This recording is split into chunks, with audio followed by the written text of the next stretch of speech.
we have before us the opportunity to forge for ourselves and for future generations a new world order. This is Multipolarity, charting the rise of the new multipolar world order.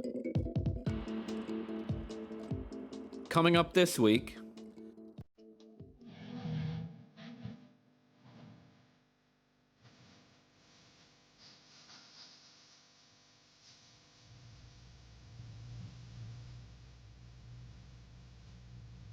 between Scylla and Charybdis.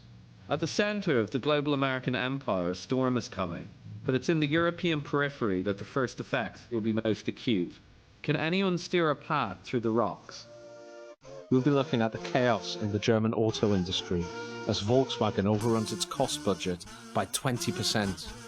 At chaos in the European Union as a heavily dug-in von der Leyen regime goes full bunker mentality.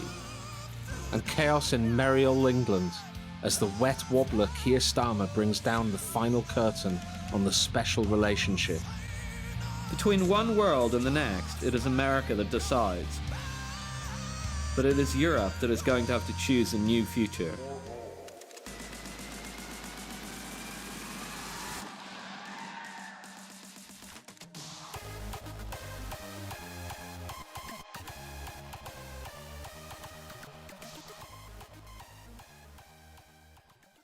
So I assume listeners saw the Volkswagen story, pretty hard to miss in multipolarity world.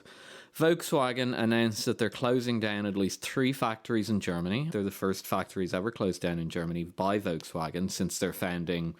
But they're closing down 3 factories and laying off tens of thousands of workers. And the workers that are lucky enough to continue working for the people's car are getting a pay cut. And the unions are up in arms about it, and actually a slightly underreported aspect of the story, it really is putting stresses and strains on the social partnership model that German industry runs on, which is how they claim fairly distribute wages and profits, and it's kept the social peace in Germany and the export-led model ticking over. That is coming under severe strain as well. The question is, what does this have to do with the election? Because this is the pre-election special. Well, it won't surprise listeners to know that I think the Volkswagen story is part of a bigger story, and that bigger story is energy prices. It's energy prices that are driving the show here. And so because this is a purely geopolitical phenomenon, it has ramifications, or the election has ramifications for it.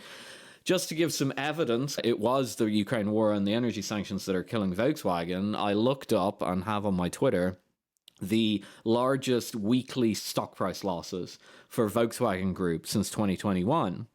The largest weekly loss is on the week of the invasion of Ukraine, and the second largest is 2 weeks later. So I think it adds up to a total of about 25% of the stock price goes down between those two events, and the total decline right now is about 50, 56, something like that. So about half the current stock losses were in the immediate 3-week period after the war. Take a hint, guys. That's what's driving. So that goes to a broader thing, because that's not the end of the Volkswagen today. Sorry, I'm afraid that's all the multipolarity you can have for today. Unless, of course, you can get yourself inside that crucial velvet rope. Are you already part of the club Multipolarity? Where the drinks are free and the babes are interested in hardcore Eurasian geostrategic game theory. Where the materiel flows and the chirping sound of extreme UV lithography ripples across the banks of the Taiwan Strait. For just £5 or a similar sum of US dollars, or even euros, you too could be an insider. Philip and Andrew will be running their mouths for at least another 50 minutes. And then, of course, there's the famous back catalogue, including such classic hits as How to Invade Iran, The Trustification of the ECB, and Pilkington versus the Yimbys. Take a chance, go to patreon.com and search Multipolarity. Sign up is quick, cancellation is easy. For now, back to the show.